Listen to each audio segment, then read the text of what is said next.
ক্যারিয়ারের শেষের দিকে এসে মাহমুদুল্লাহ রিয়াদ যা করে দেখাচ্ছেন তা যদি বাংলাদেশের অন্য ক্রিকেটাররা জুনিয়ররা করতে পারত তাহলে বাংলাদেশের ওয়ার্ল্ড কাপে সুখস্মৃতি থাকতো।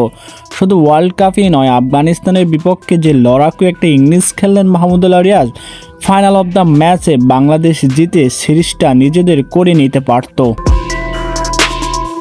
সাকিব, তামিম, মুশফিক, মাশরাফি কেউই নেই।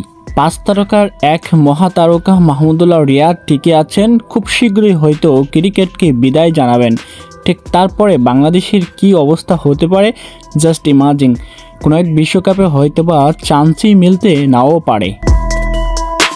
একটা সময় ছিল যখন তাকে প্রায় ট্রল করা হতো, এই বয়সটা নিয়ে এখনও ক্রিকেট চালিয়ে যাচ্ছেন, এই জন্য অনেকের নাকি মাথা ব্যথা। তবে আফগানিস্তানের গুলবাদিন তিনি জানালেন যে মাহমুদুল্লাহ একটা উজ্জ্বল নক্ষত্র, আমি তাকে খুব ভালোবাসি।